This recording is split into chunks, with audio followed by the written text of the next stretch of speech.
From Hamilton, immigrants, we get the job done.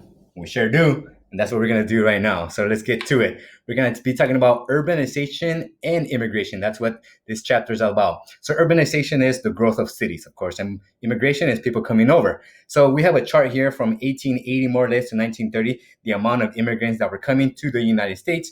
You add them up more or less, they give you about 20 million immigrants coming into the United States from 1890 to 1930. So let's talk a little bit about that, push factors and pull factors for immigration. So a push factor, first of all, are conditions in the home country that are pushing people away. So why were people leaving their country in the first place? Well, what was going on there? Poverty. There was people in Europe, this is particular Europeans, who are increasingly growing poor, and in part because of a shortage of land. So there's less land, there's a lot of people, and because of that, there's poverty. And a lot of the people that were poor, they didn't want to stay in their European country anymore.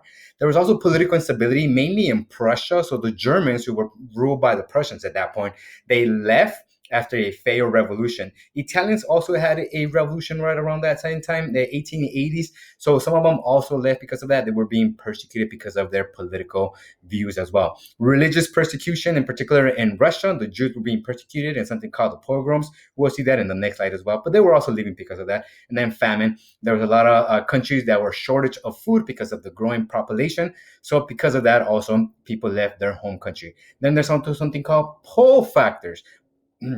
So pull factors are conditioned in the target country that brings people in. Now, the target country is not always the United States. Not everybody came to the United States.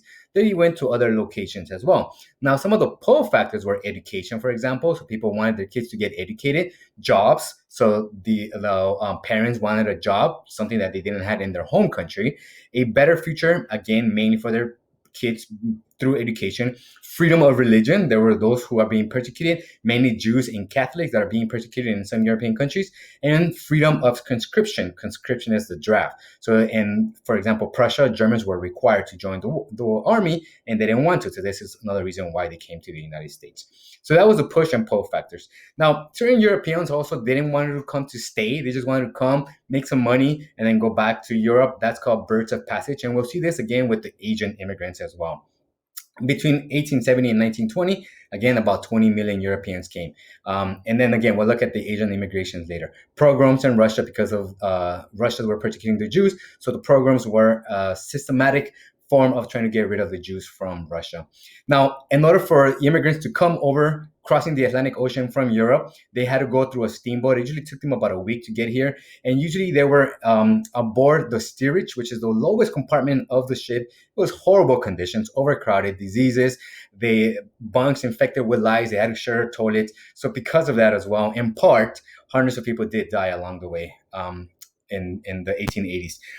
Most of the people that arrived, they arrived at Ellis Island, and you look a little bit more about Ellis Island a little bit later. About 7 million arrived in Ellis Island from 1892 to 1924. Again, these mainly are Europeans that are arriving there. 2% of them were denied entrance and they were returned back. Now, the reason you were denied entrance were several reasons. You didn't pass a physical exam, could be. If you had tuberculosis, for example, some form of this respiratory disease, you were also returned back. There was also other examinations like government documentations that you got to prove to make sure that you were going in there as legally as you can. There was an interrogation that they would ask you questions, and sometimes they were trick questions. So that was another way that you could be denied entrance. And then money. By 1910, you had to have at least $25 in your pocket to be able to stay in the United States.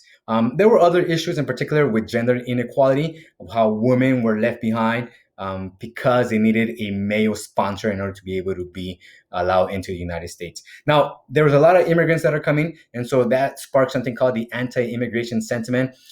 Old immigrants that came back in the 1840s, 1850s, they didn't want these new immigrants anymore. There was also a group of people that wanted the United States to be all Protestant. They were called the nativists, and they didn't want any form of immigration. Very racist group as well. And this picture here kind of shows you a little bit about the old immigrants and the new immigrants. So you notice these five individuals here who seem to be pretty rich now. They are stopping the immigrants from coming. But if you notice their shadow, that represents their entry into the United States in the 1840s, how they were the old immigrants, but now they're stopping these new immigrants from arriving. So that's why it's called looking backwards. So they're kind of being hypocritical in terms of stopping the immigrants because they believe that they were the good immigrants.